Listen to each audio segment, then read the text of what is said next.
India ने जब संदूर operation हुआ उसके अंदर पाकिस्तान ने जिस तरह उनको टारगेट किया, उनको नुकसान पहुंचाया, वो आपके सामने।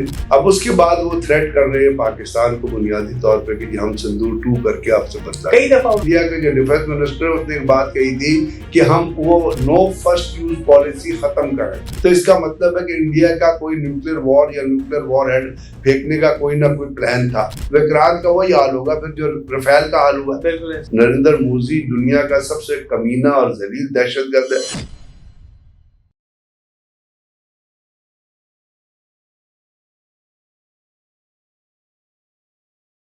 अस्सलाम वालेकुम जी, मैं हूं हसनैन चौधरी और हमारे साथ मौजूद हैं ब्रिगेडियर रिटायर्ड सैयद गजनफर अली साहब। सर बहुत शुक्रिया टाइम देने का। सर भारतीय जंगी जुनून जो है वो उसी तरह से चल रहा है और आए रोज वो नए ऑपरेशंस और नए बयानात और नई चीजें जो हैं और फिर खास तौर पर उनकी जो ये एक बॉर्डर के साथ साथ उन्होंने डिप्लॉयमेंट की हुई है, फिर उनकी अपनी जो कहते तो वो अपनी ट्रेनिंग्स हैं और अपनी वो जो कर रहे हैं, लेकिन उसके पीछे क्या है वो हम सबको पता भी है। तो इस तरह की चीजें करके ये क्या साबित करना चाहते हैं? जवाब तो इनको पहले मिल गया, जंग का इन्होंने जो हरकत की उसका हमने भरपूर जवाब दिया और अभी फिर ये उस तरफ कोशिश कर रहे हैं जाने की, और मतलब हालात किस तरफ जा रहे हैं आपकी नजर में? हसनैन बहुत बहुत शुक्रिया। पाकिस्तान और इंडिया के अवाम जो है ना, इंडिया के अवाम भी और जो है वो खास तौर पर वो बहुत आपको पता 80 करोड़ लोग हैं वहाँ पे, जो वो लोग कहते हैं जो 1 किलो अनाज के ऊपर जिंदा रहते हैं। अब ये रियलाइजेशन भारत की लीडरशिप के अंदर होनी चाहिए कि बजाय इसके कि आप अपने आप को, अमेरिका तो चलो अफोर्ड कर सकता है, बड़ा मुल्क है, वो जी उनकी डिफेंस इंडस्ट्री में, जैसे ट्रम्प ने अभी बयान दिया कि मैं 150 मरतबा जो हमला कर सकता हूँ, मैं 150 मरतबा दुनिया को तबाह कर सकता हूँ। अमेरिका बड़ा इंडिया को समझना चाहिए कि उसकी कंपल्शंस क्या और उसके अंदर जो अपनी जो तंजीमें हैं, अपनी जो फॉल्ट लाइन्स है वो कहाँ कहाँ है और किस तरह वो मजहब को एक्सप्लॉइट करके मजहब की बेसिस के ऊपर वो किस तरह दुनिया को तबाह बर्बाद करने की कोशिश कर रहा है और दुनिया को किस तरह तबाह बर्बाद करना चाहता है और खत्ते को किस तरह तबाह, दुनिया तक वो नहीं जाएंगे लेकिन खत्ते के अंदर जो उनकी एक जो उनकी लस्ट है ना, उसने खत्ते के अंदर तबाह बर्बादी लेके आनी। अब इस तमाम तनाजुर में इंडिया ने जब संदूर ऑपरेशन हुआ उसके अंदर पाकिस्तान ने जिस तरह उनको टारगेट किया, उनको नुकसान पहुंचाया, वो आपके सामने।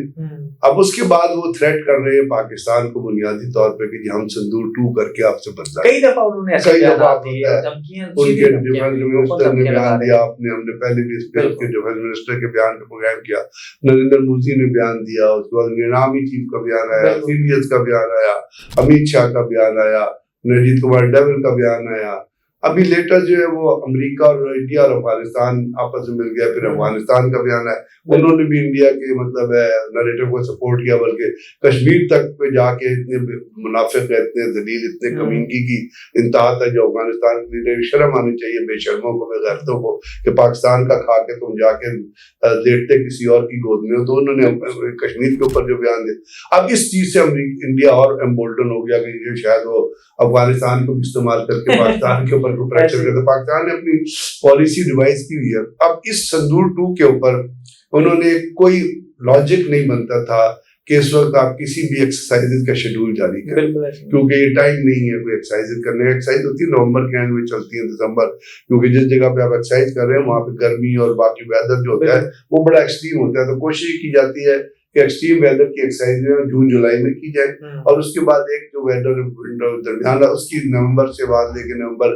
दिसंबर या दिसंबर जनवरी, लेकिन उन्होंने एकदम अनाउंस किया कि हम त्रिशूल 2 के नाम से एक्सरसाइज कर रहे हैं। उसके ऊपर 30,000 फौज जो है उन्होंने जमा कर लिया। उनका ने पहले बताया लुगाने वाला में वहां पे आके किया था, लाइन ऑफ कंट्रोल पे फायर हुआ है, नीलम सेक्टर में फायर हुआ है, लीपावाली में फायर हुआ है। अब उसके साथ साथ अभी जो लेटेस्ट खबरें आ रही है उसके ऊपर आपको पता है इंडिया ने पहले एक नोटम जारी किया था, अब एक और पाकिस्तान ने भी नोटम जारी किया था। नोटम जारी करने का मतलब होता है कि आप उसको नो फ्लाइंग, तो पाकिस्तान ने उस नोटम को जारी करते हुए एक तजर्बा भी मुबैना तौर पे आया था भी उसके, लेकिन उसको डोनाल्ड ट्रम्प का एक प्रोग्राम चला है जो लोग जरूर देखें। उस प्रोग्राम का नाम तो है 60 मिनट, लेकिन वो डोनाल्ड ट्रम्प का इंटरव्यू है वो 73 मिनट्स का इंटरव्यू है। तो उसके बारे में उसने बयान दिया है, डोनाल्ड ट्रम्प ने अपने बयान में कहा कि जी मुझे पता है कि दुनिया के जो ताकतवर ममालिक हैं जिसमें उसने कोरिया का नाम लिया है, चाइना का नाम लिया है, रशिया का नाम लिया है, और उसी में उसने पाकिस्तान का नाम लिया है। वो कोई जेर जमीन जो है न्यूक्लियर तजर्बे कर रहे हैं। तो इसका मतलब है, उससे पहले आपको पता है, अगर उसने कहा कि जी पाकिस्तान, उसका एक और बड़ा अहम बयान है, उसने कहा पाकिस्तान और इंडिया न्यूक वॉर के कॉर्नर पे थे जब मैंने उनको कहा कि जी हमारे इसको बंद करो, बहुत बड़ा, हम ट्रेड नहीं करेंगे। और उस न्यूक वॉर पे जो उसने कहा ना, न्यूक वॉर के कॉर्नर में, उसको बैकग्राउंड में जाके देखे तो इंडिया के जो डिफेंस मिनिस्टर, उसने एक बात कही थी कि हम वो नो फर्स्ट यूज पॉलिसी खत्म करें। अच्छा। यानी नो फर्स्ट यूज पॉलिसी के वो सिग्नेटरी है, पाकिस्तान सिग्नेटरी नहीं है। तो उसका ये बयान, तो अब वो नो फर्स्ट यूज पॉलिसी खत्म करके अगर आप डोनाल्ड ट्रंप के बयान से लेंगे तो इसका मतलब है कि इंडिया का कोई न्यूक्लियर वॉर या न्यूक्लियर वॉर हेड फेंकने का कोई ना कोई प्लान था। अब मुझे जो इसके अंदर चीज मैं जो बताना चाहता हूँ वो ये है कि अगर इंडिया कोई भी न्यूक्लियर वेपन इस्तेमाल करता है, किसी भी यील्ड का इस्तेमाल करता है, तो इंडिया के लोगों को ये पता नहीं कि उससे इंडिया भी तबाह होगा। जाहिर बात है, इंडिया के लोग, अब पाकिस्तान और इंडिया की बॉर्डर लाइन देखिए, आप बॉर्डर में लाइन ऑफ कंट्रोल देखिए, वर्किंग बाउंड्री देखिए, आप चले जाइए अपना अली बंदर चले जाइए, जो अपना सिंध में पाकिस्तान की लास्ट पोर्ट आती है, या रन ऑफ का, दोनों साइड पे आपकी आबादियां पाकिस्तान में। अगर पाकिस्तान यूज करता है तो पाकिस्तान के ऊपर भी, इंडिया यूज करता है तो इंडिया के ऊपर दबाव बर्बाद होगा। लेकिन उसके बावजूद उनके ऊपर पागलपन का एक जुनून सवार हुआ है। अभी उन्होंने क्या किया कि अपनी थोड़ी पोजीशनिंग शुरू की है वो इंडियन ओशन या बहरे अरब के अंदर, वहां पे वो विक्रांत को मूव कराया, फिर वो कोई अपनी जो है नेवल एसेट्स लेके आए हैं, और सर क्रीक के ऑपोजिट जो जगह है वहां पे पाकिस्तान ने, उन्होंने भी एक नोटम जारी किया, और वो नोटम जो है उसके अंदर सबसे बड़ी जो वो पाकिस्तान ने जिसके ऊपर, मतलब पाकिस्तान ने उसको सीरियसली लिया तो नहीं है, वो नोटम जो एक होता है एक्सक्लूसिव इकोनॉमिक जोन। पाकिस्तान का एक्सक्लूसिव इकोनॉमिक जोन जो है, जहाँ पे आपको इख्तियारात होते हैं कि आप वहां पे, अगर आपने अंडरग्राउंड अंडर वाटर कोई रिसर्च करनी है, आपने कोई तेल दरियाफ्त करना है, आपने वहां पे माहीगीरी करनी है, वहां से गैस निकालनी, वो आपका जोन है, स्पेशली आप उसमें काम कर सकते हैं, आप उसमें काम कर सकते हैं। इस तरह इंडिया का भी इजी है स्पेशली। इससे पहले पाकिस्तान ने अपने कोई 150 नॉटिकल माइल गालबन, अगर मुझे याद, अपना economic zone, special economic zone बढ़ाया था।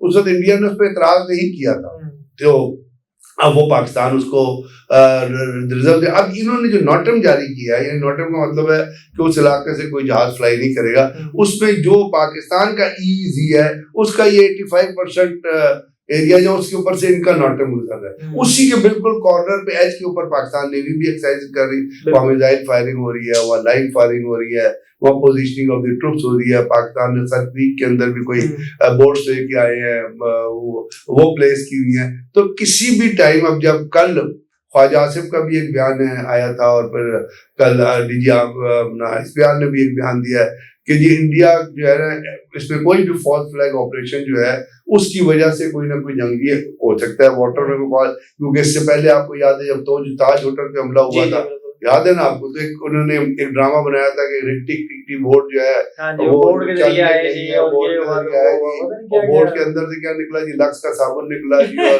कुवैत निकला, और चिंगम निकली जो पाकिस्तान की बनी थी, उन्होंने आखिर था, हालांकि उन्होंने खुद ही वो ड्रामा ऑर्गेनाइज किया था, फॉल्स फ्लैग ऑपरेशन था, नेपाली को पकड़ा था, अपने लोगों को डाला, और उस ऑपरेशन के अंदर इतने जलील और इतने कमीनी ये लीडरशिप है। मैं जब कहता हूँ ना, मैं चीजों को प्रैक्टिकल रियलिटी से साबित करता हूँ कि कितनी कमीनी और कितनी जलील और कितनी फैशिस्ट लीडरशिप है, जिसके नाम नरेंद्र मोदी, और इवन इनकी फौज शामिल है। इन्होंने सबसे पहले जिस शख्स को मारा था, पता किसको मारा? करकारे को मारा। करकारे जो था, इनकी जो एंटी टेररिस्ट फोर्स है उसका कमांडर था।